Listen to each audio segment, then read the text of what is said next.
I'm obliged to take the floor to respond to some comments. The representative of Israel perhaps did not listen attentively to all council members and other speakers in today's debate.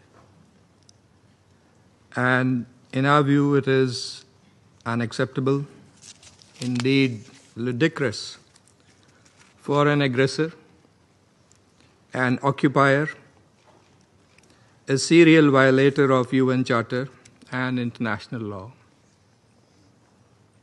that is Israel, to abuse this chamber and disrespect the sanctity of this council. And this is not the first time.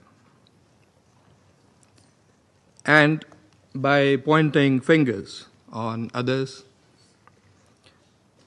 baseless assertions primarily aimed at masking its own illegal actions and violations of international law.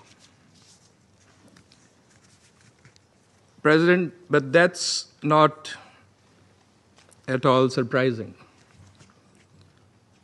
It is an occupier that does not listen to anyone, that does not pay heed to any advice, even from its friends, if there are any left,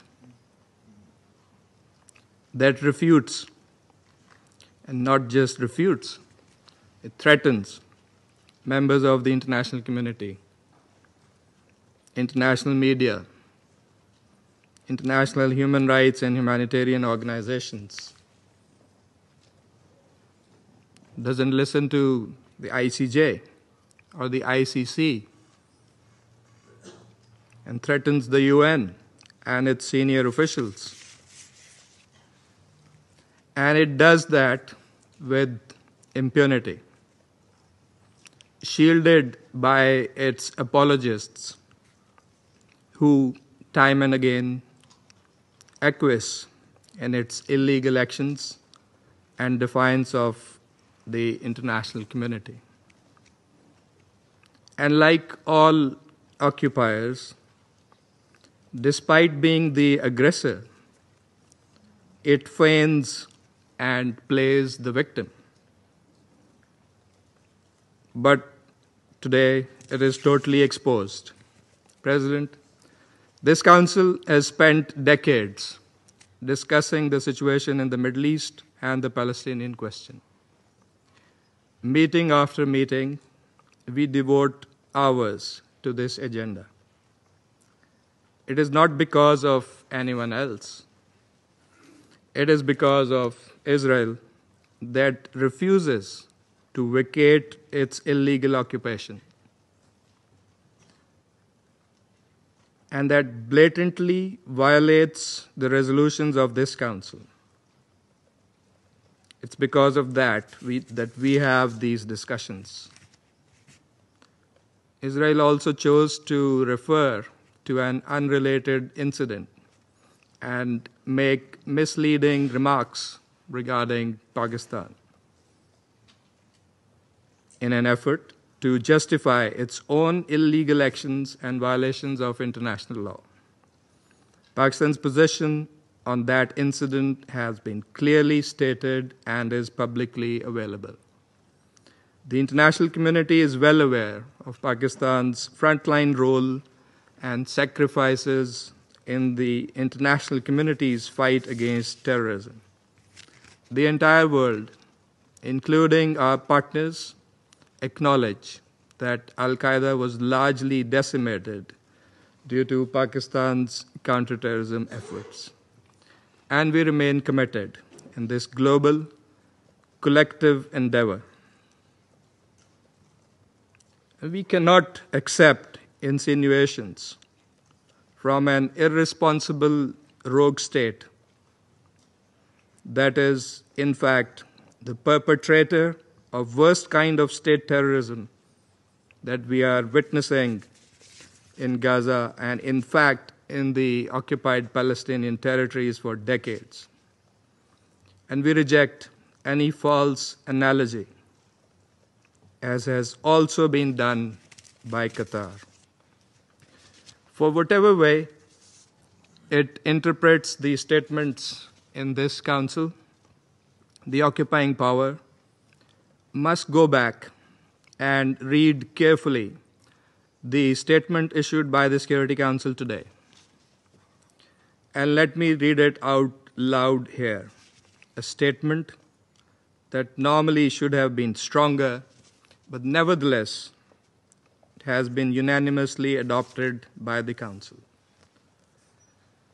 The members of the Security Council expressed their condemnation of the recent strikes in Doha, the territory of a key mediator, on 9 September. They expressed deep regret at the loss of civilian life. Council members underscored the importance of de-escalation and expressed their solidarity with Qatar. They underlined their support for the sovereignty and territorial integrity of Qatar in line with the principles of the UN Charter.